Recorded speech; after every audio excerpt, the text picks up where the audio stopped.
کر رہا تھا کہ اللہ کے، یہ میں بھولا نہیں ہوں، آپ میرے خیال میں مجھے یاد دلاتے تو شاید بہتر تھا، میں نے کہا تھا کہ اللہ کے کلام کی دو صورتیں، ماشاءاللہ، ایک وہ صورت کہ جو اللہ نے زبان سے لفظوں میں جبریل کو دی، جبریل نے قلب مصطفیٰ پر نقش کر دیا، ماشاءاللہ،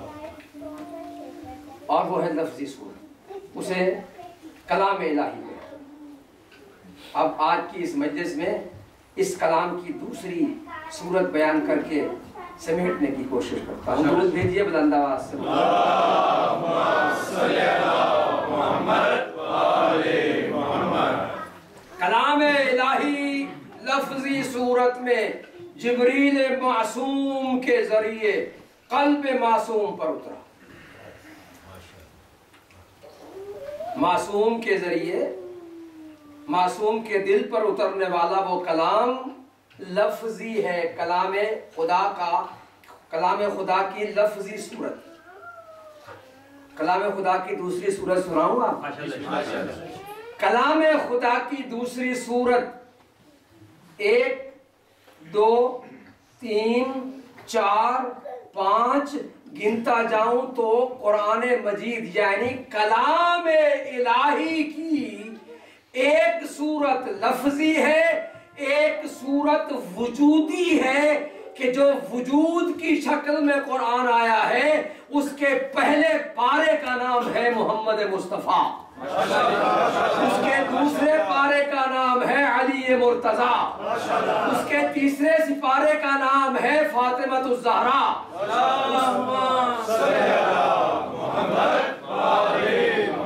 اس کی 14 صورتیں ہیں، ایک ایک صورت کا نام ہم نے نہیں رکھا ہے، اللہ نے رکھا ہے۔ پہلی صورت کا نام مصطفیٰ رکھا، دوسری صورت کا نام مرتضیٰ رکھا، تیسری صورت کا نام زہرا رکھا، چوتھی صورت کا نام مجتبیٰ رکھا، اور 5ویں صورت کا نام سید الشہداء رکھا۔ اسی طرح سے جب یہ 14 صورتیں مکمل ہو گئیں تو اللہ نے کہا میں نے تمہیں اے لوگو، اے بندو، اے میری مخلوق صورتیں دکھا دی ہیں، بتا دی ہیں، میں نے ان کے نام بھی بتا دیے ہیں، اب انتظار کرو اس آخری صورت کا جسے میں اب چھپائے دیتا ہوں۔ آج اس کا انتظار، اسی لیے تو فرماتے ہیں نا انتظار الفرج عبادت، فرج آل محمد ظہور امام کا انتظار بھی عبادت، اس لیے کہ وہ کلام الہی کی وجودی صورت۔ اگر قرآن مجسم دیکھنا ہو تو ان 14 میں سے کسی کو اپنے زمانے میں دیکھ لیجئے، یہ جو بولتے ہیں وہ کلام الہی ہوتا ہے۔ ابھی ہمارے شاہ صاحب ایک شعر پڑھ رہے تھے کہ جو علی نے کیا وہ قرآن ہو گیا، لیکن میں جہاں انہوں نے فرمایا کہ جو علی نے کہا وہ قرآن ہو گیا، میں کہتا ہوں ذرا اس کو بدل دیجئے، جو علی نے کیا وہ قرآن ہو گیا۔ ہاں، علی کا کہنا قرآن بنا، اگر ایسا نہ ہو، علی کا کرنا قرآن بنا، اگر ایسا نہ ہوتا تو حالت رکوع میں زکوٰۃ دینے کی آیت نہ بنتی۔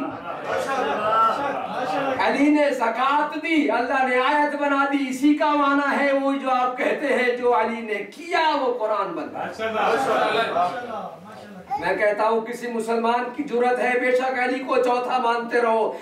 جرت ہے کسی مسلمان کی کہ جو قرآن مجید سے علی کی شان کی اس آیت کو باہر نکالے، کوئی مسلمان یہ جرت نہیں کر سکتا، سبھی کہتے ہیں کہ یہ علی کی شان میں اتری ہے۔ میں کہتا ہوں آؤ ذرا مل کے اجماع کر دو، اجماع تو بہت لوگ مانتے ہیں نا، اجماع کر دو کہ یہ قرآن کی آیت نہیں ہے، اس لیے کہ یہ تو علی کی شان میں، علی نے ایک کام کیا، خدا نے اسے بیان کر دیا۔ میں کہتا ہوں کس کس آیت کو نکالو گے؟ ارے ذرا دیکھو، قرآن تو وہ ہے کہ اگر علی نماز پڑھتے ہیں تب بھی نماز پڑھنے کے انداز کو اللہ آیت بنا دیتا ہے۔ یہ تو وہ کام ہے کہ جو وہ کر رہے ہیں، سو جائیں تب بھی آیت بن جائے۔ دنیا میں کسی ایسے سونے کی مثال مجھے بتائیں کہ کوئی سویا ہو اور اس کے سونے کو اللہ نے قرآن کی آیت بنایا ہو سوائے امیر المومنین علی ابن ابی طالب علیہ السلام کے، کہ ان کے انداز سونا اتنا اللہ کو پسند آیا کہ اس کو اللہ نے کہا قیامت تک آنے والی نسلوں کے لیے اپنا کلام بنا کے اس طرح سے قرآن میں شامل کروں گا کہ اگر کوئی اس کا انکار کرے گا تو وہ دائرہ کفر میں آ جائے گا۔ میں کہتا ہوں ذرا علی کی شان میں نازل ہونے والی کسی آیت کو بغیر وضو کے ہاتھ لگا کے دکھا۔ میں تو ہمیشہ کہا کرتا ہوں کہ جن کے کام کی نقل کو بغیر وضو کے ہاتھ نہیں لگا سکتے ہو ان کی طہارت کے متعلق کیا فیصلہ کرو۔ آئے دنیا میں تو اللہ کے مہمان بنے، آئے دنیا میں تو اللہ کے مہمان بنے، بیٹھے ممبر پہ تو ایک بولتا ہوا قرآن بنے، سوئے بستر احمد پہ محمد بن کر، سو کے ابھی جاگے بنا تھے کہ مرضی یزدان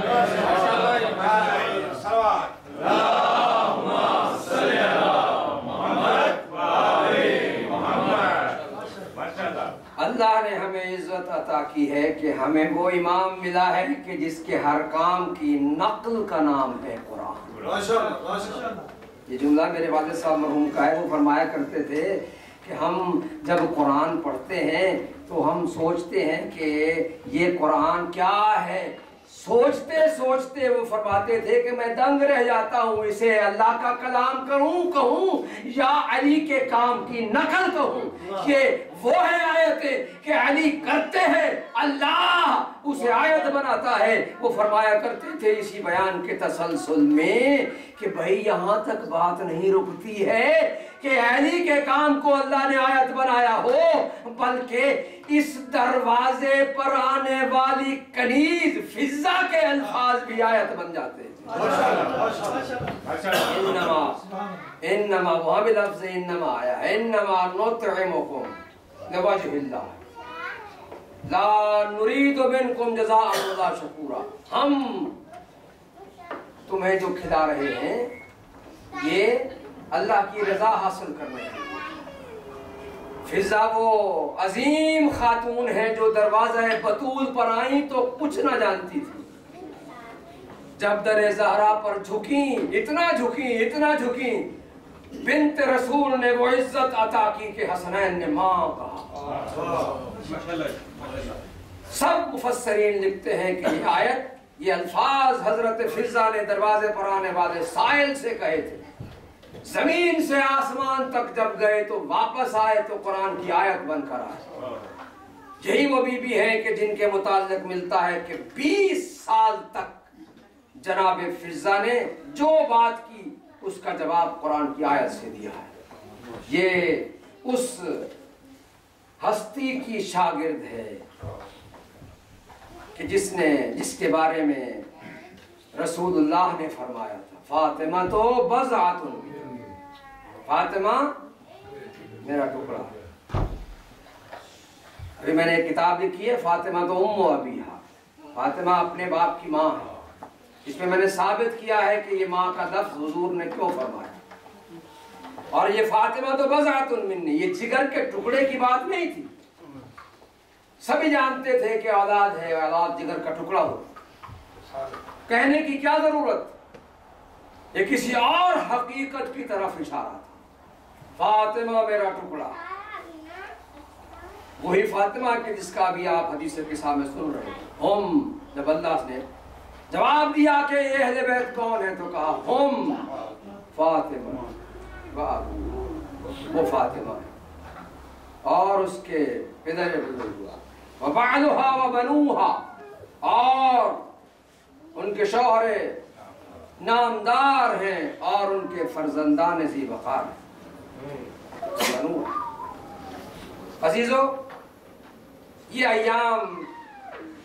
اسی بی بی کو پرسا دینے کے، ہم یہاں آئے ہیں 10 دن تک انشاءاللہ اسی ذکر کو ہم منعقد کریں گے یہی ذکر ہماری زندگی کا سرمایہ ہے۔ یہ ذکر کیا ہے؟ یہ ذکر عرصہ ہے سیدہ کی خدمت میں۔ آپ سنا کرتے ہیں علامہ مجلسی نے اپنی کتاب بحار الانوار میں لکھا ہے کہ جہاں کہیں مجلس ہوتی ہے تو وہاں مجلس شروع ہونے سے پہلے حسین کی ماں آ جاتی ہے۔ جہاں کوئی مومن عزادار بیٹھتا ہے اس جگہ پر بیٹھ کر بی بی پہلے روتی ہیں اور کہتی ہے اے میرے اللہ، اسی جگہ پر میرے حسین کا رونے والا عزادار بیٹھے گا۔ عزاداروں جہاں جہاں آپ بیٹھے ہیں یہ جگہ بڑی مقدس ہے، یہاں بی بی پہلے آ کے بیٹھتی ہیں آپ لوگوں کی عزت کے لیے، کہ حسین کے رونے والوں کی بڑی عزت۔ اور علامہ مجلسی لکھتے ہیں کہ جب کوئی عزادار رونا شروع کرتا ہے تو بی بی اپنا رومال نکال لیتی ہیں اور کہتی ہیں کہ اے میرے مظلوم کے رونے والے، اے میرے اس مظلوم کے رونے والے جس پر کوئی رونے والا نہ تھا، اے میرے وہ مظلوم کے رونے والے کہ جس پر کسی کو رونے نہ دیا گیا، آج تو نے تو سن کر رویا ہے نا تو، مگر وہ بہن کے جس کو رونے کے لیے جب وہ آگے آئی تو ایک مرتبہ ایک ظالم تعزیہ نہ لے کر آگے بڑھا اور کہتا ہے زینب اگر روگی تو تعزیانوں سے اٹھاؤں گا۔ بی بی فرماتی ہے میرے مظلوم کے رونے والوں، میں آئی ہوں، میں تمہارے آنسوؤں کو اپنے رومال میں اکٹھا کروں گی۔ عزاداروں جو خواتین میری آواز سن رہی ہیں میں ان سے کہتا ہوں بیویوں آپ خوش قسمت ہیں، جہاں آپ بیٹھی ہیں وہاں سیدہ پہلے آ کے بیٹھ چکی ہے، بی بی آپ کے آنسوؤں کو اپنے رومال میں جمع کر رہی ہے، مگر یاد رکھو یہ وہ آنسو ہے کہ جو اس مظلوم کے غم میں بہائے جا رہے ہیں، کہ جب حسین مدینہ سے چلنے لگے تو ودا کرنے کے لیے سب سے پہلے اپنے نانا کی قبر پر آئے۔ تاریخ کہتی ہے کہ جب حسین نے آ کر نانا کی قبر سے لپٹ کر کہا نانا نانا انا الحسین، نانا میں حسین ہوں، السلام علیکہ یا جدہ، نانا حسین کا آخری سلام قبول ہو، نانا میں جا رہا ہوں تیرے شہر واپس نہیں آؤں گا، نانا میں جا رہا ہوں۔ تاریخ کہتی ہے ایک مرتبہ روتے روتے حسین کو نیند آ گئی،